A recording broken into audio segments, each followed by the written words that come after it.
Games, not just video games, are violent, or at least they represent violence. In reality, for thousands of years, what we thought of as games was really just shorthand for fighting, punching, and generally uncivil behavior. One of the oldest sports on record is wrestling, which is basically two dudes fighting but with a couple extra rules. In the Middle Ages, there was jousting.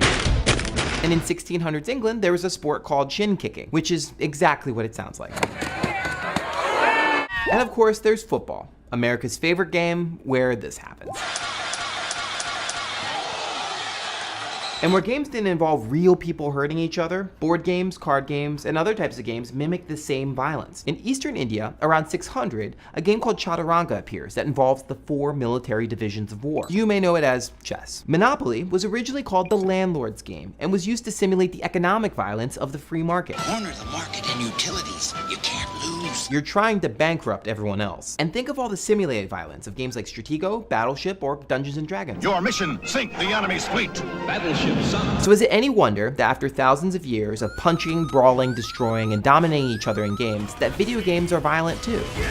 If the early designers of chess could have made a game that looked like Battlefield 3, they probably would have.